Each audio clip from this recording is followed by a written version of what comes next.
Silent silent হয়ে আমরা যাবো। আজকে মূলত আমাদেরকে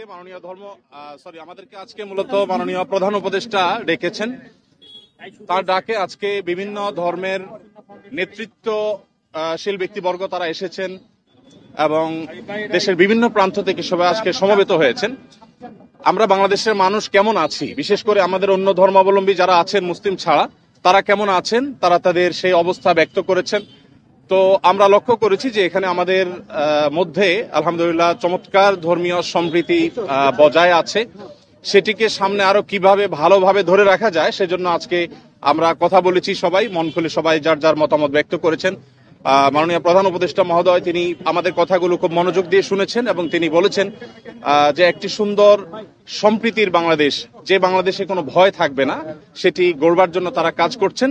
এবং আমরা আমাদের জায়গা থেকে বলেছি যে এদেশের ওলামা একরাম, এদেশের ধর্মীয় নেতৃত্ব তারা তাদের জায়গা থেকে অত্যন্ত দায়িত্বশীল এবং দায়িত্বশীলতার কারণে কিন্তু আপনারা দেখেছেন যে আইনজীবী আলিফ হত্যাকাণ্ডের পরে সারা বাংলাদেশে মুসলমানরা অত্যন্ত ধৈর্য এবং সংযমের পরিচয় দিয়েছেন।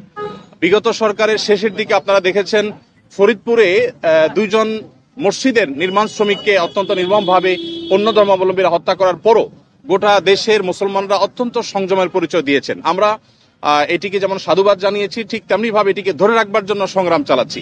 এখানে সিনিয়র বিভিন্ন ব্যক্তিবর্গ ছিলেন, জাতীয় মসজিদ বায়তুল মোকাররমের সম্মানিত খতিব ছিলেন, আন্দরকুল্লাহ শাহী মসজিদের খতিব সহ অন্যান্য ব্যক্তিবর্গ ছিলেন।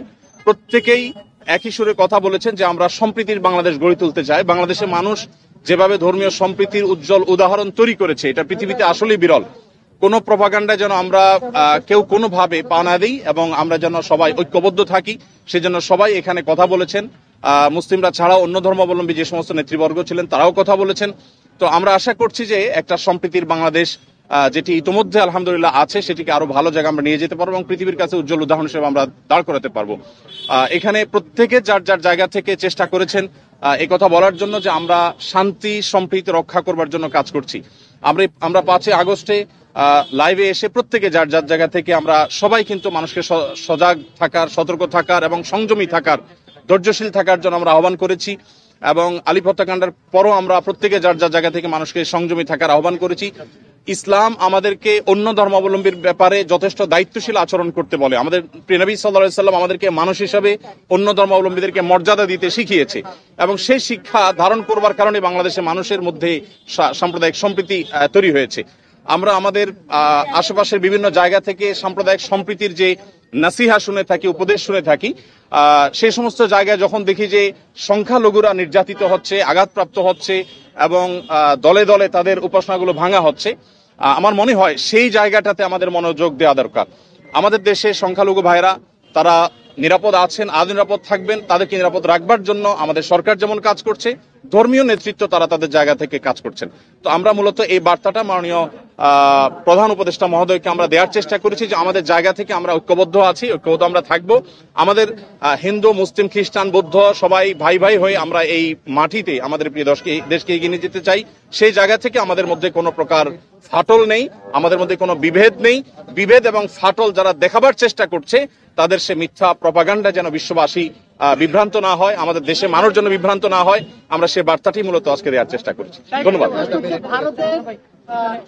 ভারতে বাংলাদেশের সহকারী হাইকমিশনে হামলার ঘটনা ঘটেছে এবং ভারত থেকে বাংলাদেশকে নিয়ে যে ধরনের অপপ্রচার চলছে, ভারতীয় আগ্রাসনের কথা বলা হচ্ছে, এই বিষয়ে কি বলবেন আপনারা? এই বিষয়ে কি বলবেন?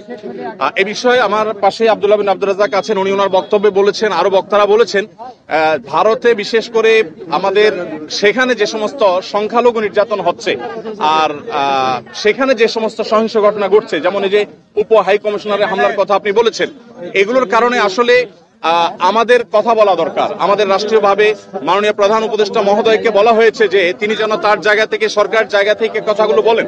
আমরা যখন আমাদের কথাগুলো বলবো না তখন আমাদের উপর আরো চেপে আসা হবে। এই কালচার থেকে বেরিয়ে আসার জন্য আমাদেরকে আমাদের অধিকারের কথা বলতে হবে। আমরা আজকে সেখানে যে আক্রান্ত হয়েছি কলকাতাতে, তার বাইরে যে মুসলমানরা আক্রান্ত হচ্ছেন সেখানে, সেগুলো নিয়ে আমাদের কথা বলতে হবে। তাহলে সেক্ষেত্রে হয়তোবা এই যে আজকে যে পরিস্থিতি আমরা মুখোমুখি হচ্ছি, যে আজকে আমাদের উপরে চাপিয়ে দেওয়া হচ্ছে মিথ্যা প্রপাগান্ডা, সেটা থেকে আমরা উত্তরণের পথ